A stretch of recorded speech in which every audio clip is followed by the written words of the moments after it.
So first నుంచి ఒకటి కొత్తగా స్టార్ట్ చేద్దామని చెప్పేసి వ్లాగింగ్ స్టార్ట్ చేశాను. బట్ అది చేస్తూ మన మెయిన్ కంటెంట్ న్యూట్రిషన్ వీడియోస్ అవి చేయడం కుదరట్లేదు.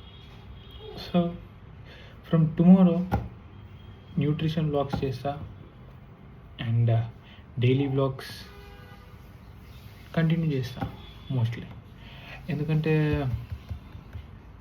వర్క్ టైం అండ్ ఆల్ దానికి ఇవి కూడా పెట్టడం అంటే కొంచెం టైట్ అయిపోతుంది.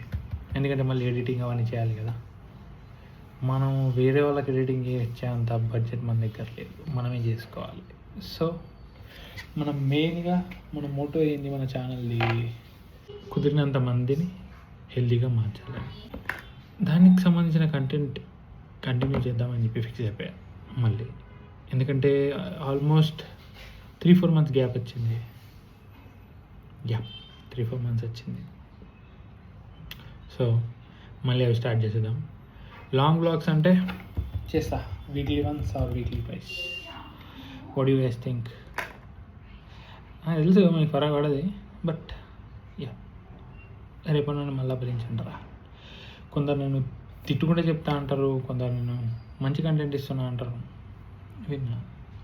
బట్ మనం ఏం చేయలేం కదా, మన స్టైల్ మనది, మనం చెప్పే పద్ధతి మనది, అలానే చెప్తాం. సో ఎక్కే వాళ్ళకి ఎక్కుతుంది, ఎక్కని వాళ్ళకి మనం ఏం చేయలేం. అటెంట్ వాళ్ళకి ఎంతమంది చెప్పినా ఎక్కది. So we have to forget about that kind of people. So మన ఫోకస్ అంతా కంటెంట్ కావాలి అని చూస్తున్న వాళ్ళ కోసం.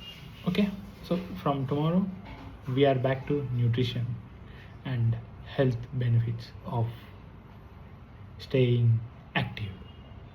ఓకే మరి ఇవాళ వీడియో ఇంతే, ఎందుకంటే వర్క్ ఉంది చేసుకోవాలి.